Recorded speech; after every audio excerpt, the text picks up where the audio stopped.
Boker Tov, il est 8h heure de Jérusalem, 7h heure de Paris. C'est l'heure du premier journal d'information ce matin sur Studio Kalita, relayé sur les ondes de Radio J. L'armée de l'air israélienne a bombardé la nuit dernière, vers minuit, des positions du Hamas dans la bande de Gaza. Il s'agit là d'une riposte de Tsahal à l'attaque d'un drone du Hamas ou du djihad islamique qui a lancé hier un engin explosif en direction d'un véhicule militaire. Apparemment, les appareils israéliens ont attaqué des bases de la marine du Hamas et deux bases aériennes du mouvement terroriste. Cela s'est produit dans le nord et le centre de la bande de Gaza. Selon les Palestiniens, ces attaques n'ont pas causé de blessés du côté palestinien. Hier, le Premier ministre a affirmé que le Hamas était responsable de toute attaque au départ de la bande de Gaza. Toute tentative de porter atteinte à nos citoyens et à nos soldats suscitera une riposte ferme, a déclaré le Premier ministre. Il faut préciser qu'il n'y a pas eu de blessés du côté des soldats israéliens lors de cette attaque de drone. Il s'agit là, d'ailleurs, il faut le préciser également, de la première attaque de ce type du côté du Hamas. Et cela, bien entendu, préoccupe les responsables militaires israéliens. Et puis, hier, un attentat terroriste s'est produit dans des circonstances, on va dire, plutôt peu communes. Youssef Peretz, un Israélien de 60 ans, et son fils de 17 ans ont été poignardés par un jeune Palestinien alors qu'ils se trouvaient de leur plein gré dans le village palestinien de Hazoun, près de Kalkilia. Ils étaient venus dans ce village pour se faire soigner les dents. Youssef a été légèrement blessé, son fils plus sérieusement touché. C'est leur dentiste, qui a finalement neutralisé l'agresseur palestinien. Les forces de sécurité israéliennes ont perquisitionné durant la nuit au domicile du jeune assaillant.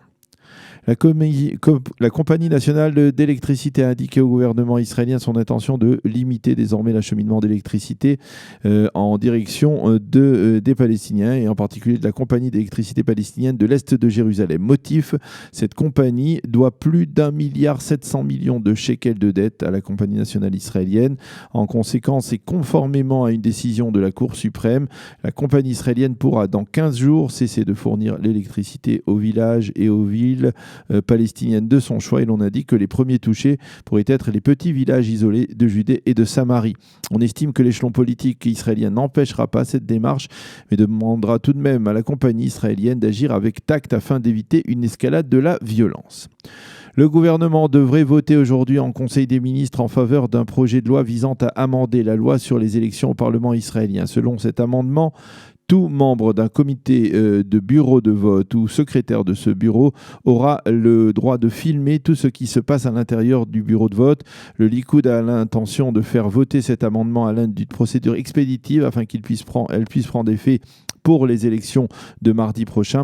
Le président du parti bleu-blanc Benny Gantz s'est opposé formellement à l'installation de caméras, tout comme d'ailleurs le conseiller juridique du gouvernement. Benny Gantz a affirmé que si le Likoud entend réellement installer des caméras, alors bleu-blanc ne restera pas les bras croisés et déploiera dans ses bureaux de vote également des centaines d'observateurs qui lui seront affiliés au sein du bureau du conseiller juridique du gouvernement. On craint un véritable tohu-bohu durant la journée de vote dans les différents bureaux de vote si cette loi devait être adoptée.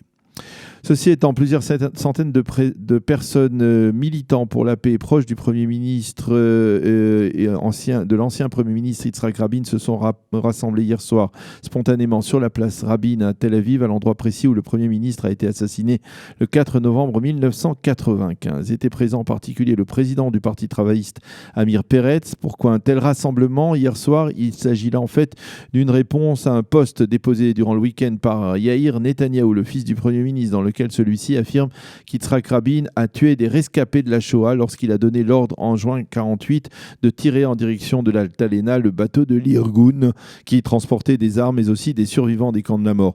Ce que le fils du Premier ministre a probablement oublié de mentionner, c'est que l'ordre de tirer sur le bateau a été donné après que les rescapés aient pu descendre à terre. Et seuls les combattants de l'Irgun étaient restés à bord. 16 combattants de l'Irgun avaient été tués à cette occasion. Yuval Rabin, le fils du Premier ministre, a réagi à ce poste en affirmant que cette accusation s'inscrivait dans la suite directe de l'affiche qui avait été distribuée lors d'une manifestation place Tzion à Jérusalem en octobre 1995 où l'on voyait Yitzhak Rabin en uniforme SS. Et là, il faut préciser que par la suite, l'enquête avait permis d'établir que cette photomontage avait été réalisé par les bons soins de Champagne, alias Avishai Raviv, qui était en fait un agent du Shin Bet infiltré à l'intérieur des mouvements de l'extrême droite israélienne. israélienne qui avait attisé l'attention à l'époque.